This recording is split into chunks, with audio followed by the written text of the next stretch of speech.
할렐루야. 네, 뭐든지 하려고 할 때는 용기가 필요합니다. 크든지 작든지 간에. 때로는 그 용기라는 것을 살면서 발휘해야 할 때가 있어요. 내가 용기가 없는 사람이고 또 소극적인 사람일지라도 때로는 그런 용기를 억지로라도 끌어내서 해야 될 필요성이 있을 때가 있어요. 어른이 된다라는 거가 이제 그런 거겠죠. 왜 이런 얘기를 설교 전에 말씀드리냐? 오늘 특성을 두 우리 학생들이 해주었는데 대단한 용기거든요. 앞에 나와서 얘기한다라는 것이 막 가슴이 막 쿵쾅쿵쾅 떨리고 다리는 사시나무 떨리듯이 막 이렇게 안 해본 사람들은 모르시겠죠. 하고 나면 내가 그만큼 또 하나님 앞에 가까이 나아가게 되는 것이고 좋은 기억을 또 하나 만드는 것이겠죠. 가족들끼리 나와가지고 해도 좋을 것 같고 또 내가 좀 실력이 좀 떨어진다고 해도 상관없을 것 같아요. 사람들한테 들려주는 거 별거 아니잖아요. 여러분들 뭐 찬양 잘했다고 해서 제가 한 번이라도 잘했다고 하지도 않잖아요. 오히려 못한 사람 보고 오히려 잘했다고 할걸요. 그러니까 한번 용기를 가져보시는 게 어떨까 싶은 마음입니다. 네, 깍두기라도 살아라 라는 제목으로 하나님 말씀 전하겠습니다. 제목이 깍두기라도 살아라. 사실은 제 핸드폰에 보면은 그때그때 새벽 예배 때 설교, 생각나는 설교들을 대지나 또 기본 내용들을 엄청나게 많이 가지고 있어서 이거를 때가 되면 언젠가는 이거 해야지 하면서 이렇게 돌려보다가 얼마 전에 이 설교의 내용을 준비한 적이 있어서 한번 다시 꺼내 들었습니다. 여러분 깍두기 하면은 뭐가 생각납니까? 보통 세 가지 것이 생각날걸요. 첫째, 가장 기본적으로 김치, 우리가 먹는 김치 한 종류죠. 무를 가지고 가진 양념을 해서 만드는 김치류의 하나가 그렇고 또 깍두기 뭐가 생각날까요? 성경하면 깍두기 하면 뭐가 생각나겠습니까? 조직폭력배, 우리 흔히 얘기하는 조폭을 이렇게 속되게 부르는 말. 오해는 없으시겠죠? 설마. 제가 한번 설교 시작 전에 웃으시라고. 그렇다고 여기 앞에 계신 분이 그쪽에 관련된 분은 아니니까. 깍두기라고 부르잖아요. 속되게. 그 사람들은 왜 깍두기라고 하는지 모르겠는데 보통 이렇게 머리 모양 짧게 깍두기 모양으로 각지게 하고 어깨도 딱 이렇게 몸도 그냥 네모나게 해서 아마 그렇게 부르는 거 아닌가 싶은 생각이 듭니다. 세 번째로 가지고 있는 것이 사람이든지 또 어떤 상황이든지 이쪽에도 끼지 못하고 저쪽에도 끼지 못하는 애매한 그런 사람, 그런 상황일 때 너는 왜 평생 그렇게 인생이 깍두기냐, 어딜 가나 너의 인생 깍두기 신세구나, 그렇게 말할 때 우리가 쓰이기가 합니다. 어렸을 때 동네에서 친구들끼리 학교 갔다 와가지고 가방 방에다가 던져놓고 다들 어디 모여요? 다 동네에 있는 크고 작은 공터에 다 모이잖아요. 요즘 애들은 자기네들은 행복하다고 그럴 수도 있겠죠? 학교 갔다 와가지고 방에서 이렇게 핸드폰 게임하고 PC 게임하고 그러면서 재미나다고 막 가상의 현실에서 얼마든지 친구들 만날 수 있다고, 그래서 아쉬움이 없다고 그러겠지만은 천만의 말이죠. 그때는 학교 갔다 와서 가방 던져놓으면 동네 앞 골목에 조그만한 공터에도 다 애들이 3, 4, 5 공부 잘하는 놈이든 못하는 놈이든 잘 사는 놈이든 못 사는 놈이든 다 모여가지고 제기차기 하고 자치기 하고 구슬치기 하고 줄넘기 하고 또 비석치기하고 뭐 오징어하고, 예, 다들 고급스럽게 사셨나 봐요. 그런 거 안 하고, 예, 그렇게들 하면서 지냈잖아요.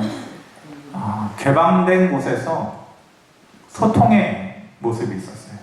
근데 요즘은 폐쇄된 곳에서 불통하잖아요. 그러니까 아이들이 불행한 거예요. 넓게 퍼진 곳에서 호흡하고 친구들끼리 부대끼고 또 한 대 치고받고 돌아서서 부모님 와가지고 서로 미안하다고 사과하고 쟁반에 사과 갖다 주고 뭐 이런 모습이 있고 그런 교감이 있어야 되는데 너무 불행한 시대에 요즘 살고 있는 것이죠. 근데 그렇게 게임을 하다 보면은 짝이 맞지 않을 때가 있어요. 그러면 애매하게 한 명 남죠. 근데 다 능력 있고 잘하는 애들 먼저 다 데리고 가고 마지막에 남는 놈은 이쪽에도 못 가고 저쪽에도 못 가요. 가위바위보 해가지고 서로 데려가려고 하는 것이 아니라 너 데려가라 그래요. 니네 팀에 데려가라. 그게 뭐예요? 깍두기죠, 깍두기. 애매한 거예요. 도움이 안 되는, 선택받지 못하는 그런 존재가 깍두기 아닙니까? 근데 깍두기가 되어보면 마음이 안 좋아요. 다 자기 편 가위바위보 해가지고 데려가는데 마지막에 깍두기로 남아있을 때의 그 마음은 허전한 거죠. 그런데 그런 게 어디 있어요? 그렇다고 자기 혼자 놀 수도 없는 거잖아요. 깍두기라도 되어서 놀다 보면은 재미나게 그냥 정신없이 하루 종일 놀고 어느새 그렇게 하루가 가는 것이죠. 그리고 집으로 돌아오면서 오늘 하루 잘 놀았다, 재밌는 하루였다 라고 생각하면서 집으로 돌아오는 것 아니겠습니까? 그래서 이 깍두기 인생이라는 것이 선택받지 못한 삶이기는 한데 버림받은 인생은 아니에요. 오늘 제가 그 얘기를 말씀드리려고 하는데, 이 깍두기 인생은 분명히 선택받지 못한 인생이에요. 그런데 분명히 버림받은 인생은 아니라는 것이죠. 두 말이 좀 비슷하게 들릴지 모르겠지만은 깊게 생각하면 그 뜻과 어감이 상당히 달라요. 선택받지 못한 사람이라는 그런 인생이라는 것은 시간이 지나면서 얼마든지 다시 선택받을 수 있고 그런 기회가 있고, 그렇게 되다 보면 나중에는 더 좋아질 수 있는 그런 여지가 얼마든지 남아요. 그런 경우들을 우리 주변에서 많이들 봐요. 특히 저는 스포츠 야구를 좋아하니까 야구 선수들을 보면 그런 인생에 그런 그 스토리가 묻어있는 것이 범이에요. 그래서 처음에는 선택받지 못해요. 이 팀에서도 방출당하고 저 팀에서도 방출당하고 우리 팀에서 필요 없다라고 했는데, 그렇게 선택받지 못했는데 나중에 그 사람이 더 훌륭한 선수가 된 경우들 보면서 야, 이게 인생 스토리구나, 그렇게 느낄 때 많거든요. 연예인들도 그렇잖아요. 이쪽 방송국 시험 봐가지고 퇴짜 맞고 저쪽 국에서도 오지 말라고 그렇게 불합격되고, 그런데 나중에 다른 곳에 가가지고 시간이 지나서 엄청난 대스타가 된 경우들도 많이 있는 것이죠. 그런데 그렇게 한때 선택받지 못한 사람에게는 나중에라도 다시 그렇게 기회가 주어질 수 있는데, 버림받은 사람은 그런 기회마저도 한꺼번에 잃어버리는 것이니까 선택받지 못한 사람에 비해서 그 인생이 불행한 거예요. 그래서 한때에 선택받지 못하고 그런 기회를 가지지 못해서 깍두기와 같은 사람이다, 그런 인생이다, 그런 상황에서 살아간다고 해도 그렇게라도 살다 보면 깍두기라도 그래도 그렇게라도 살다 보면 다시 기회가 올 수 있다라는 것을 하나님께서 오늘 말씀을 통해서 우리에게 주시려고 하시는 것입니다. 에돔이라는 족속이 성경에 많은 나라, 많은 족속의 이름이 나오는데, 에돔이라는 족속이 바로 성경에서 말하는 깍두기와 같은 존재였어요. 에돔 족속이 누구입니까? 이스라엘의 끊임없이 악연의 고리를 가지고 있는, 이스라엘과 끊임없이 악연의 끈을 가지고 있는, 그렇게 불편하게 이스라엘과의 불편한 관계를 가지고 있었던 나라가 에돔이었고, 또 그래서 하나님께서 제일 미워했던 나라가 에돔이었어요. 깍두기 나라였죠. 그래서 하나님께서 굉장히 뒤끝 있으시거든요. 그 기억력에 있어서는 하나님을 따라갈 사람이 없어요. 누가 하나님의 기억력을 따라가겠어요? 하나하나 세밀한 것까지 다 기억하고 계셨어요.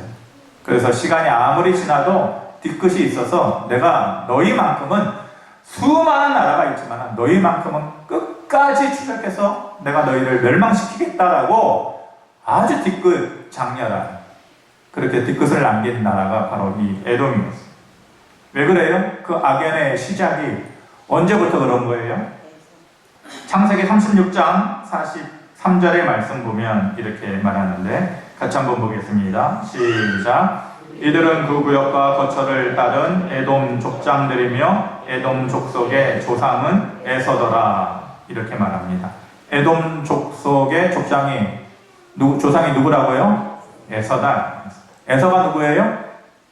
야곱의 형이잖아요. 야곱의 형. 팥죽 한 그릇 때문에 그 형제 간의 사이가 금이 가기 시작한 거 아니에요?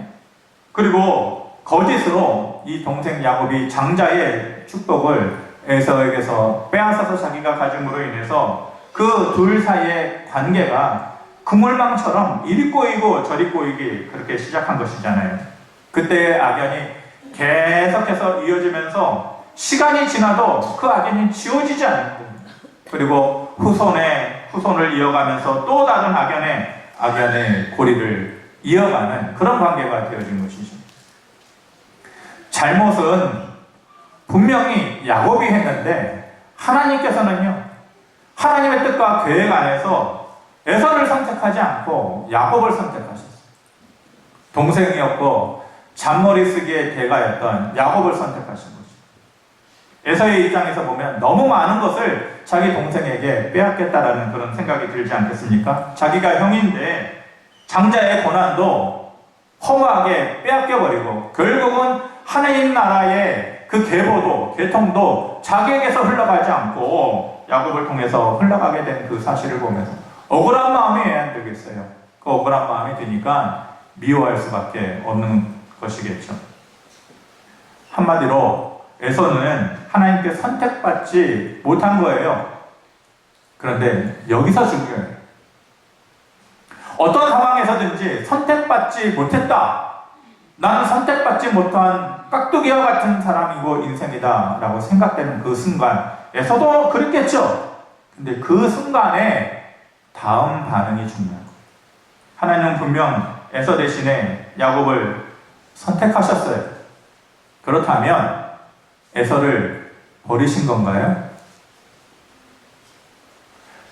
에서 대신에 야곱을 선택하긴 했지만 그렇다고 하나님이 에서를 버린 거예요? 결코 그게 아니에요. 여기서 중요한 거예요. 에서를 버린 게 아니라 단지 선택하지 않으실 뿐이신 것이에요. 역사에 있어서 우리가 만약에 이렇다면 어땠을까? 만약에 의미가 없죠. 역사에 있어서 만약이라는 것.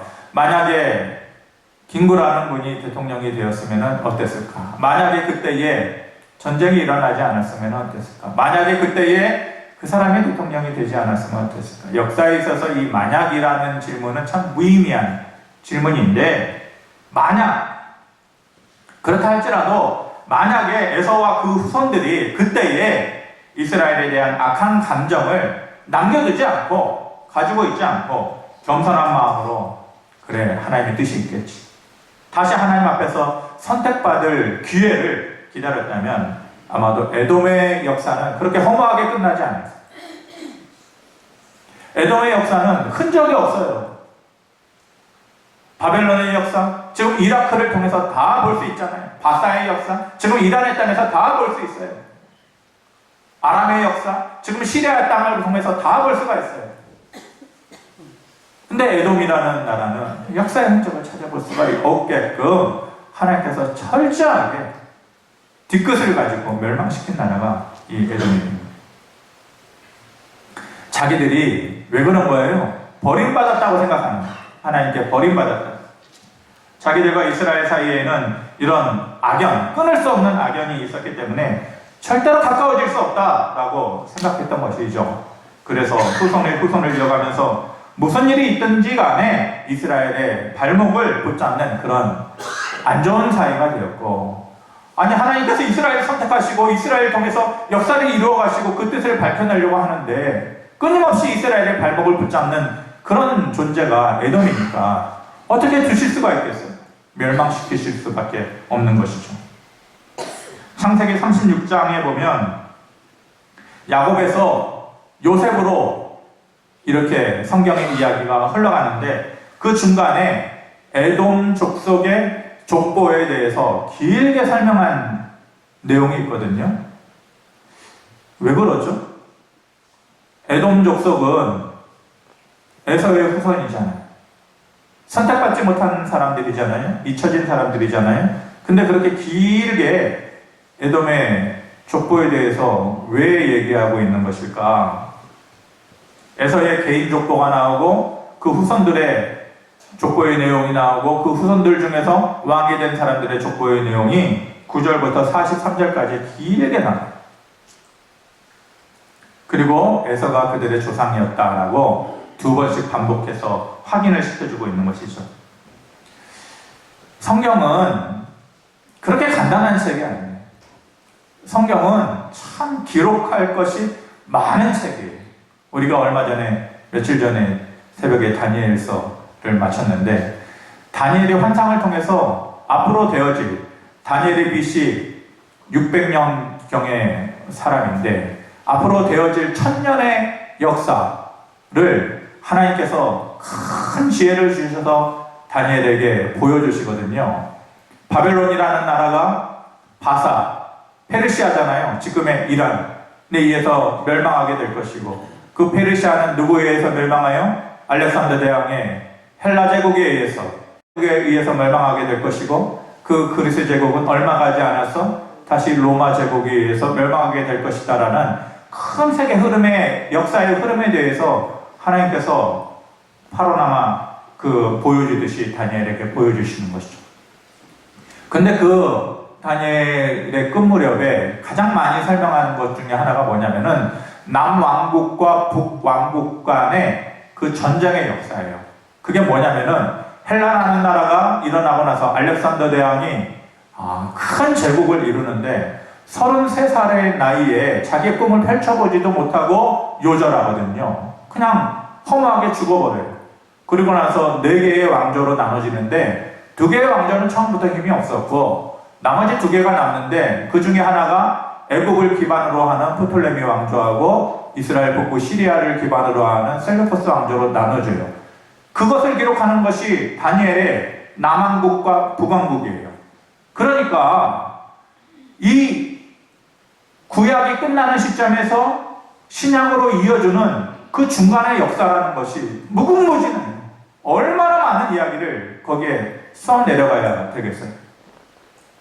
헬라 제국의 이야기, 로마 제국의 이야기, 얼마나 많은 이야기가 거기에 주옥 같은 얘기가 얼마나 많이 남아져 있어요.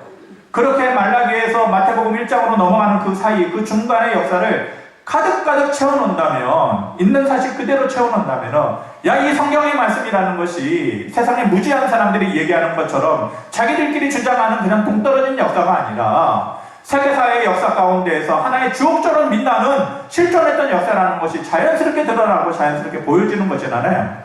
그렇게 하면 되는 거잖아요. 근데 그렇게 할 수가 없어요. 그렇게 하다 보면은 우리는 성경책 들고 다닐 수가 없고, 성경책을 읽으려면은 도서관으로 가야 돼요. 엄청난 양의 분량의 내용이 되는 거잖아요. 그러니까 성경은요, 아무거나 써놓을 수가 없는 거예요.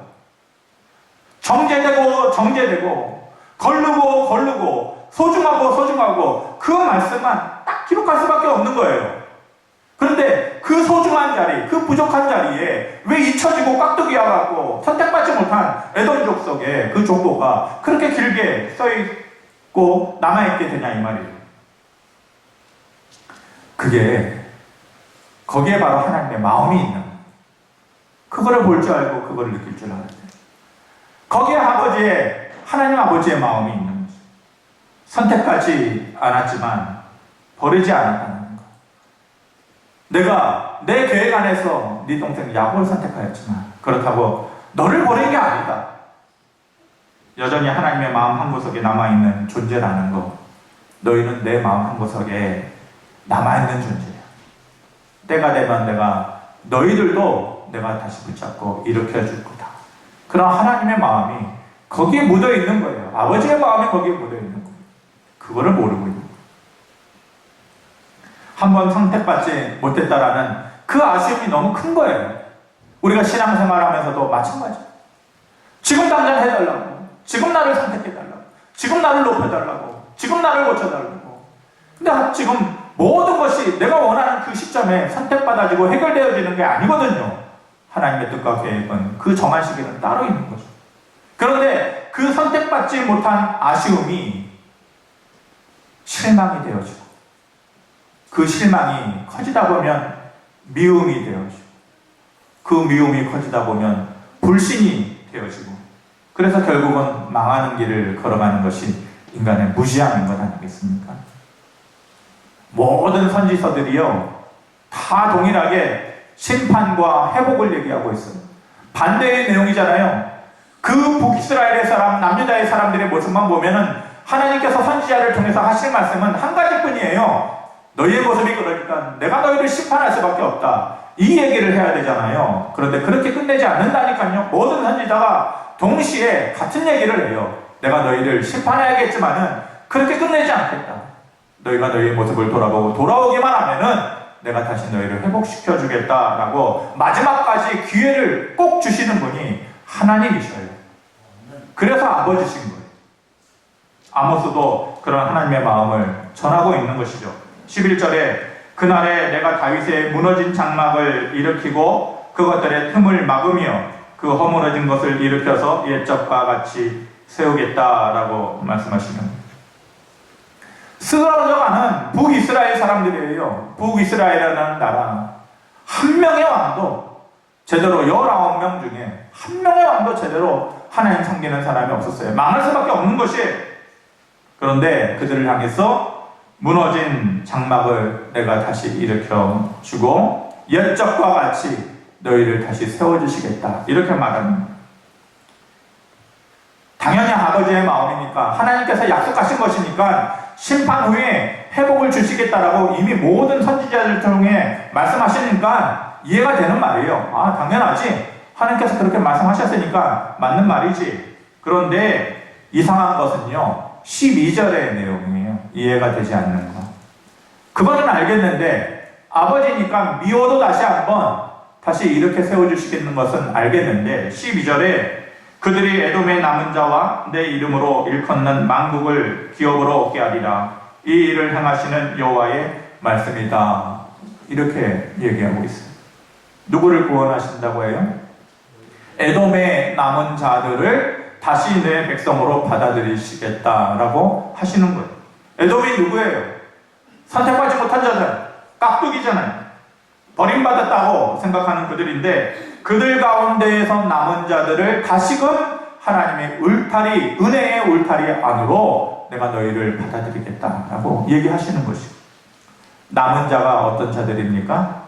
그들 가운데서 믿음을 가지고 흔들림 없이, 그들 가운데서 다는 아니고 멸망받을 만한 그 무리 가운데 속한 자들 중에서 다는 아니고, 그들 가운데에서 믿음을 가지고 하나님께 다시 나오는 자들, 그 남은 자들, 비록 에돔의 족속이라고 할지라도, 깍두기라 할지라도 그런 자들은 다시금 내 백성으로 받아들이시겠다라고 하시는 것입니다. 그러니까 깍두기였던 에돔은 버림받았던 것이 아니에요. 누가 에돔을 버림받은 자라고 말할 수 있어요? 정작 하나님이 아니라고 하는데, 천만원이 얘기한들 무슨 소용이 있어요? 하나님이 아니라고 하는데, 내가 에돔을 버린 적이 없다라고 하는데, 그냥 깍두기일 뿐이에요. 깍두기였지만 다시 하나님의 마음과 기억 속에 그렇게 선택받은 자가 될 것이다 라고 다시금 하나님께서 기회를 주시는 것입니다. 그러니까 깍두기와 같은 인생처럼 느껴져도 그러다 보면 자존심 상하죠. 내 인생은 깍두기야. 스스로 그렇게 말하는 사람은 없지만 내가 나를 보면 그렇게 느껴질 때가 있죠. 내 옆에 사람들은 안 그런 것 같은데 나만 깍두기 같고 내 가족만 깍두기 같고 그래서 자존심이 무너지고 창피해요. 버림받은 것이 아닙니다. 하나님께서 완전히 기억에서 지우신 것이 아니니까 그래도 버텨야만 되는 것이고 그리고 하나님이 하나님을 기억하는 자를 절대로 버리지 않는다라는 것을 그 마음속에 받아들여야 되는 것입니다. 그러다 보면 깍두기와 같은 인생이 어느샌가 주인공과 같은 인생이 되어져 있는 것이죠. 되어져 가는 것이죠. 그래서 깍두기와 같은 인생이어도 살아야 되는 이유가 거기에 있는 것입니다. 강풀이라고 하는 만화 작가가 있어요. 우리 젊은 친구들 잘 알겠지만 저도 그 웹툰 작가잖아요. 그 만화를 한 번도 본 적은 없지만은 워낙 유명한 사람이니까 인터넷에 이름을 잘 알고 있고 강풀이 직접 그린 동화책이 있다라고 해서 얼마 전에 인터넷에 리뷰로 올라온 내용들이 많이 있어요. 그래가지고 제가 본 일이 있습니다. 근데 그림책의 제목이 얼음땡이에요. 얼음땡. 얼음땡 아세요? 근데 정확하게 말하면은 얼음하고 잠깐 쉬고 땡 이렇게 돼야 되겠죠. 여러분들 다 귀족처럼 사셔가지고 얼음땡이 뭔지 모르실 텐데, 예, 얼음땡 옛날에 우리 어렸을 때 놀던 놀이 이름이에요. 예. 이런 내용이죠. 가방 그냥 집구석에다 탁 던져놓고 방에다가 던져놓고 그렇게 동네 골목에 나와보면 애들이 북적북적 대고 있는 것이죠. 거기서 이런저런 놀이를 하는데 얼음땡 놀이가 있어요. 편을 먹잖아요. 5명씩, 7명씩 편을 먹어요. 그리고 술래가 된 편이 술래되지 않은 사람들을 막 쫓아가서 잡는 거예요. 단순한 놀이예요. 그냥 놀이라고 할 것도 없어요. 그냥 도망 다니는 놀이. 무조건. 옛날의 놀이라는 것이 공 하나 주면 하루 종일 놀잖아요. 얼음땡 하면서 술래가 돼가지고 잡으러 다니는 거예요. 그래서 이 사람의 몸에 딱 술래가 손을 대면은 그 사람은 아웃이에요. 죽는 거예요. 그런데 달리기 잘하는 친구들이 내 편이 되면은 이길 것 같은데 꼭 그러지만도 않아요. 상대방이 와가지고 내 몸에 손을 딱 대려고 하면은 나한테 무기가 있어요. 어떻게 하면 돼요? 얼음 하면 돼요. 얼음. 내 몸에 손을 딱 대려고 하는 순간에 내가 얼음 하면은 걔는 내 몸에 손을 대도 내가 죽지 않아요. 그 대신 나는 얼음처럼 가만히 있어야 돼요. 그걸로 끝나는 거예요? 아니에요. 내 편이었던 누군가가 와가지고 내 몸을 막 도망다니다가 내 몸에 손을 딱 대줘서 땡 하면은 그 얼음에서 다시 나는 살아나는 거예요. 그럼 나는 또 도망쳐요. 그러면 또 술래가 와가지고 땜박질 잘하는 놈이 내 몸에 또 딱 손을 대려고 할 때 내가 또 얼음 하면은 나는 또 살아나요. 내 편이 와가지고 또 땡 하면은 나는 또 목숨을 구하는 거예요. 그렇게 그냥 하루 종일 노는 거예요. 이 책에 있는 주인공 아이가 이 얼음땡 놀이를 하는데 달리기 엄청 빠른 애가 자기를 쫓아오는 거예요. 그러니까 정신없이 도망가는 거죠. 정신없이 도망가다 보니까 골목으로 막 도망가다가 자기가 모르는 골목으로 하는 수 없이 정신없이 도망가다가 막다른 골목에 딱딱딱 맞닥뜨린 거예요. 그러니까 어떻게 해요? 피할 수도 없고 꼼짝없이 죽을 판이죠. 그런데 그 아이가 와가지고 딱 자기 몸에 손을 대려고 했을 때 뭐라고 얘기해요? 얼음. 한참 동안 죽을 힘을 다해서 쫓아왔는데 그 술래는 허무한 거예요. 얘가 얼음 하면은 그냥 돌아갈 수밖에 없는 거예요. 얼음 하니까 아쉬운 표정으로 돌아가고 그 자리에 그 아이만 남아있어요. 근데 혼자서 움직일 수는 없어요. 누가 와야 돼요? 자기 편이 와야 돼요. 자기 편이 와가지고 누군가가 내 몸에 손을 대고 땡 해줘야만 움직일 수 있는 거예요. 그런데 정신없이 도망가다 보니까 골목골목 어느 골목으로 간지도 모르고 찾아오는 애도 없어요. 날은 점점 어두워져. 골목골목에서 목소리가 막 들려와요. 누구야? 밥 먹어라. 누구야? 밥 먹어라. 다들 한두 명 놀다가 말도 안 하고 자기 집으로 가가지고 저녁 배부르게 먹고 있는데 이 아이는 해는 뉘엿뉘엿 치고 아무도 내가 있는 곳을 알지도 못하고 혼자서 외롭게 그 자리에 있는 거예요. 근데 움직이고 가면 되는데 이게 동화잖아요, 동화. 애들 그림책이잖아요. 이 아이가 움직이려고 하는데 정말로 얼음이 된 거예요. 발이 떨어지지가 않는 거예요. 움직일 수가 없는 거예요. 시간은 점점 지나. 주변은 점점 어두워져. 아이들의 목소리는 하나둘씩 사라져. 외로움이 느껴지고 두려움이 느껴지고 이 아이가 점점 얼굴이 사색이 되어져. 그림에 보면 저렇게 혼자서 막다른 골목에 얼음이 되어서 우두커니 울먹이면서 저렇게 서 있는 거예요. 아무도 없죠. 그런데 그 어둑어둑해진 그 골목길 저 끝자락에서 누군가 희미하게 다가온 누굴까? 누가 오네? 누굴까? 공부 잘하는 개똥일까? 아니야. 가만히 보니까 힘세고 또 재빠른 말똥인가? 아니야. 의리 있는 소똥인가? 아니야.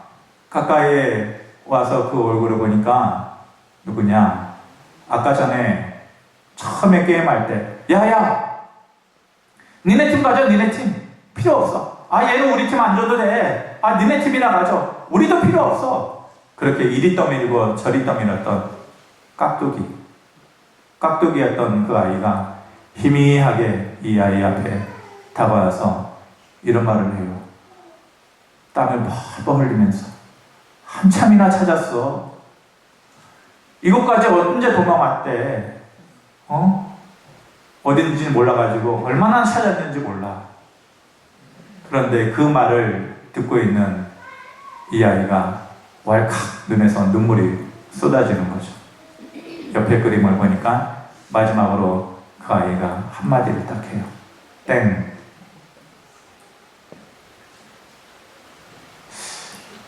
제가 감동스럽게 못 전해도 여러분들 마음속에 감동이 남았을 거라고 생각이 됩니다. 분명 작가가 말하려고 하는 의도는 따로 있다라는 거 알아요. 그런데 저는 이 동화를 보면서 우리들의 모습이 이거다라는 생각이 들더라고요. 막다른 골목으로 쫓겨가는 듯한 삶. 열심히 뛰어서 갔는데 가보니 막다른 골목. 거기서 어쩔 수 없이 얼음이 되어 아무도 나에게 다가와서 땡 해주지 않아요. 옆에 있던 사람들은 다 하나둘씩 굴뚝에 연기 오르는 따뜻한 집으로 돌아갔는데 나는 돌아갈 수가 없어. 외로워. 혼자 우두커니 서 있는 듯한 그런 인생, 깍두기와 같은 인생을 살아간다라고 생각하는 것이 요즘의 우리가 아닌가 생각되는 거죠. 그래서 이런 나에게 누가 와줄까? 깍두기와 같은 내 인생 누가 와서 땡 해줄까? 그런 마음이 자꾸 드는 거죠. 서글퍼지는 거죠. 다윗이 그랬어요. 다윗이 늘 억울했잖아요. 잘못도 안 했는데 자기를 죽이려고 하고 잡으려고 하고 늘 억울했어요. 사람들이 그래서 미웠어요. 왕이어야 됐지만 예루살렘 왕궁에 있어야 됐지만 쫓기고 그 보잘것없는 물까지 쫓겨가서 거기에 피해 있는 것 아니에요? 자기 주변에 같이 편들어주겠다고 온 사람들 보니까 하나도 도움이 될 만한 사람 없어요. 다 그지 같은 사람들이 상처받고 실패하고 넘어지고 도움될 만한 사람들이야. 뭐예요? 다윗이 얼음이 된 거예요. 그런 그에게 하나님께서 찾아와 주셔서 땡 하고 해주신 거죠. 우리가 시편 40절에 그래서 다윗이 이렇게 얘기합니다. 내가 여호와를 기다렸더니 귀를 기울이사 나의 부르짖음을 들으셨도다. 나를 기가 막힐 웅덩이와 수렁에서 끌어올리시고 내 발을 반석 위에 두사 내 걸음을 견고하게 하셨도다. 기가 막힐 웅덩이와 수렁이 뭐예요? 얼음된 거예요. 얼음. 다윗이 얼음된 거예요. 그런데 내 발을 반석 위에 두사 내 걸음을 견고하게 하신다. 하나님께서 내 몸에 손 대시고 땡 해주셨잖아요. 사람들은 다윗을 자꾸 몰아세워가지고 얼음되게 했어요. 깍두기 인생으로 몰아세우려고 했어요. 근데 아무리 천만이니 그래도 하나님께서 그때마다 땡 해주시고 우리 인생의 얼어붙은 부분을 풀어주시는 분이 우리 하나님이십니다. 해는 지고 날은 점점 어두워지고 친구들이 떠나듯이 사람들이 결코 나의 도움이 되지 못하고 혼자라는 생각에 눈물이 날 것만 같은 그런 순간들, 그런 깍두기가 된 것과 같은 우리의 인생에 하나님께서 말씀해 주시는 거예요. 내가 너를 버린 게 아니다. 그냥 단지 지금 너에게서 고개를 돌렸을 뿐이다. 그러니까 깍두기라도 살아라. 깍두기라도 버티면서 살아라. 그러면 얼어붙은 우리의 삶에 언젠가 하나님께서 내 몸에 손을 대시고 땡 해주실 것이다. 그런 하나님의 은혜가 한 주일간의 삶을 살아가는 저와 여러분들에게 경험되어지기를 주님의 이름으로 축원합니다. 아버지 하나님, 돌아보면 깍두기 인생인 것을 에돔 족속이 그렇게 버림받고 잊혀져야 되는 족속인데도 하나님께서 남은 너희들을 내 품으로 다시 받아들이고 내 백성 되게 하시겠다라고 기회를 주셨습니다. 하나님, 깍두기와 같은 존재일지라도 그 하나님께서 우리의 몸에 언젠가 손대시면 땡하고 풀어주고 다시금 반석 위에 우리의 발이 올려진 것처럼 걸음을 견고하게 하실 날이 있음을 믿고 우리의 그 믿음을 흔들리지 않는 하나님 앞에 더욱더 매달리고 의지하는 믿음을 가지고 살아가겠다고 다짐하는 우리 모두가 될 수 있도록 하나님 도와주시옵소서. 예수님의 이름으로 기도합니다. 아멘.